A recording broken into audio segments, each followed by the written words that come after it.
hands together. And I know at the mere mention of his name there are science fiction nerds all over the country who will go moist at the mere mention of his name. Would you please welcome Colm Meaney, ladies and gentlemen.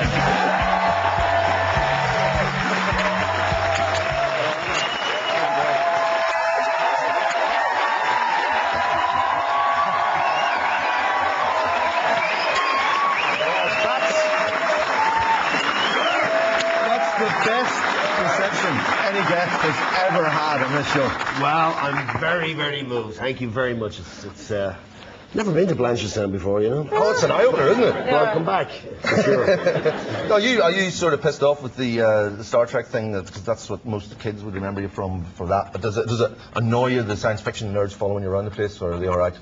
No, they're all right for the most part. I know, you know, most guys who did the show did have stories of, you know, twitchy people following them. But I've always had a fairly pleasant experience with Star Trek fans. You know, they're very knowledgeable about the show. They know more about your character than you do, but they usually just kind of want to say hello and tell you what they think, and then they leave you alone. And they've got it worked out. You know what I mean? They come up to you, and unlike fans of other things who might come up to you and say, and the worst ones are always the ones.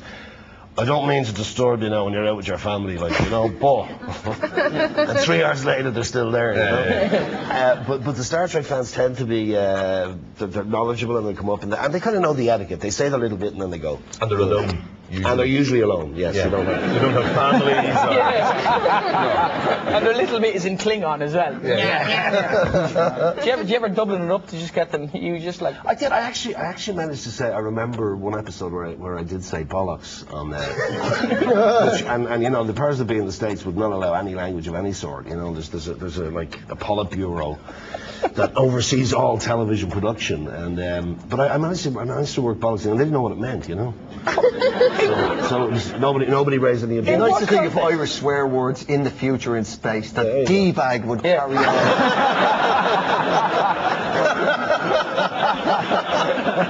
Captain's log starting at 224. There's a bunch of gee-bags.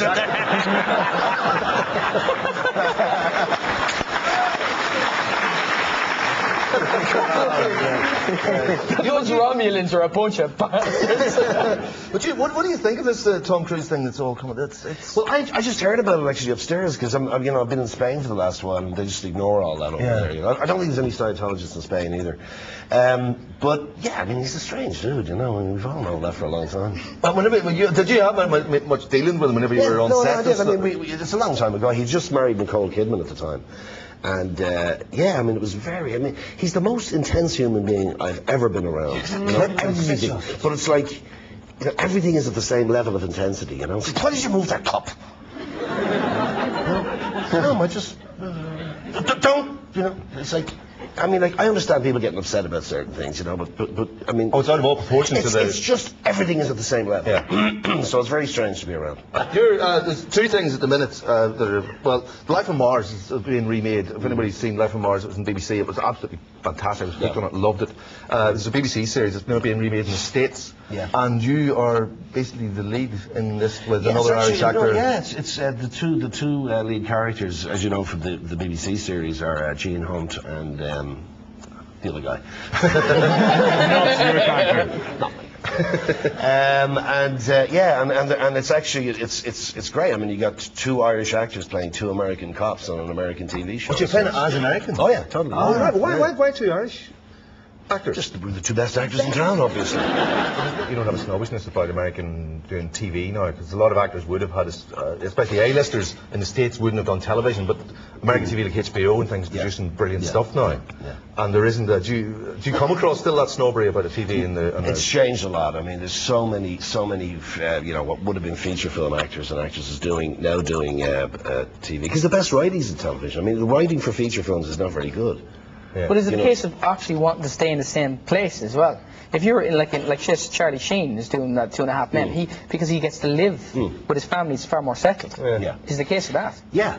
I mean, that's another aspect to it. I mean, the reason actually I did the Star Trek show was that because I had my older daughter was just, you know, starting into school, and she you know, I'd spent, I think, the previous year like 9 months away on location of that previous year. So doing a TV show is, I mean, you work long hours on that, but at least you get home every night. There's a brilliant, I read in the notes, most of the other actors in Star Trek, and they instead of getting rises and raises in the pay each year in each series, they got the offer, oh, can I direct? And they said, oh yeah. And the producers went, yeah. And they'd give them a pay rise and said, oh, well, this is your bonus. And you were offered it, and you went, stick it up your arse, I want the money. Have you no urge to direct? Not quite like that, though. His people did that for him. Yes, exactly. Yeah, well, yeah, I mean, it was... Stick it up your arse, yeah. Put a samurai I know the exec producer was an old friend of mine, and it would have been funny to say that. Just stick it up your arse, Rick, you know. No, what I basically... episodic television is not really a director's medium. It's a writer-producer's medium. You know, it's not challenging enough. Well, it's a formula. Yeah, I mean, you don't get to kind of put the camera anywhere you want. If you're directing an episode, you have very much, you got your little 14-minute slots, and and we're coming up to an act break now, so you got to do like this shot and that shot because we know we're coming up to an act break. So there's no real room for you to make your own little movie or whatever. You know, it's basically you're more like I always think of it as like a floor manager. So that didn't really particularly, and I felt if I did want to direct, I would want to direct a feature, a movie, and I'm not really built to that because that's like a marathon, you 2 years of your life, and I'd get bored after about 6 weeks, But what would you have done otherwise? Because you started a little bit as a fisherman. I'd be in big trouble otherwise. Really? Yeah, You're a fisherman, yeah. Not really. I am. Smuggler. You actually look like a fisherman. I was actually a pirate on the west coast, Kidney Bays. I went. I was having trouble at school, and I was kind of. I was suspected I might have been possibly expelled for political activity. Now, not delinquency, but political activity. And, robbing the rich, you mean? Feeding the poor. Exactly. Were you in Sinn Féin or something? I was actually. Yeah. But anyway, there was trouble brewing. So in order to get out of school before they expelled me, I applied for this fishery course up in. I saw it in the paper. The government, Bord Iascaigh Mhara had just started this fishery course up in Moville in Donegal. So I applied for it, and I got it, and it got me out of school, and away from the long arm of me dad, who might have given me a smack, and up to Donegal. So I completed the training course, and then I fished for about, I think, 6 weeks out of Holt, and I remember one of the guys there were coming in tailing prawns on a vicious, awful day, bitterly cold and all that, and he looked at me and he says, he says, listen, you're an intelligent fella, right? I'm like, yeah, well. He says, why don't you fuck off out of this? and get yourself a good priesthood. Nice cushy job, like, you know what I mean? Throw him in the priesthood. Yeah. But at the minute, the big thing is that there's a possibility that the latest film you're in, Kings, is going to be nominated for Oscar for Best Foreign Language short film. It's in Irish. It was a stage play, Irish, wasn't it, originally? Yeah. And now it's mostly in Irish, and it's done phenomenally well. It's a lovely film. I mean, already it's been, as a low budget Irish language film, it's done way beyond I think anyone's expectations. What made you want to do it? Well, it was a great play originally, The Kings of the Kilburn High Road, and it was. The carry. I mean, it's a very interesting period. It's about guys who went to London in the early 70s, and basically kind of one of them was quite successful, but they're all disillusioned in different ways and screwed up through the experience of emigration, and unfulfilled ambition, and they're alienated over there, and they can't come back because they feel alienated here. It's a lot of guys in that situation, So it's a very interesting story, and one that I think deserved to be addressed, deserved to be looked at. But I mean, the chance to do something on Scailga was just too good to resist. How was your language? It wasn't great. No, there are moments in the film where I'm speaking and I have no idea what I'm saying. That's a proper actor, innit? Yeah. You were in Die Hard 2, right? Mm-hmm. You were landing the plane in Die Hard 2. That's right. Yeah. That plane in Heathrow. What do you think he went wrong?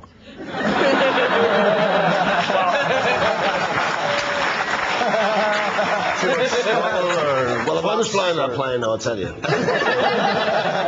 There wouldn't have been any problem there. I would have had her in and, soft landed. But you blew that one up in Die Hard. I made it. Well, I was made a pig Mickey of that one.